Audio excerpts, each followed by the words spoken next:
Без каско осигурување на автомобилите речи се и да нема друг начин за обештетување за штетите од вчерашното невреме. Се друго се сведува на солидарноста на општините и државата.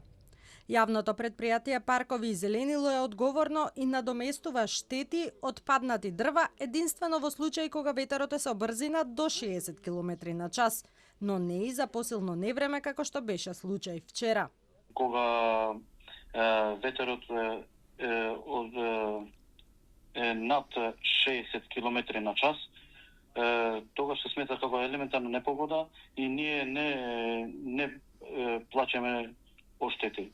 Кога е под 60 км на час, тогаш да, ние како јавно предпријатие Паркови и зеленило плаќаме оштети.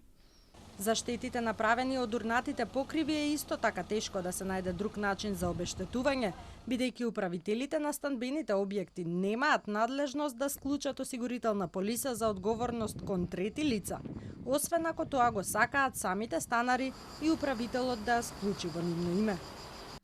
Собствениците на посебни делови со договорот за заемни односи може да го определат начинот на осигурување на заеднички делови на станбената зграда и распоредување на износите за плаќање на осигурителните премии. Од тука, најсигурен начин за материјално обештетување е каско осигурувањето.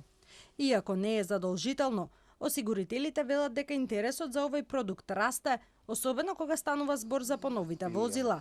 И само годинава бележи раст од околу 9% споредено со лани. Каско осигурувањето е дополнително доброволно осигурување за автомобил. Ова осигурување ги покрива речиси сите видови на штети што може да настанат по едно возило, вклучително и штети предизвикани од причини како што беше вчерашното невреме. Сепак, осигурителните компании нудат различни пакети каско осигурување и затоа останува препораката да не се исклучува оваа класа осигурување, што покрива ризици од невреме.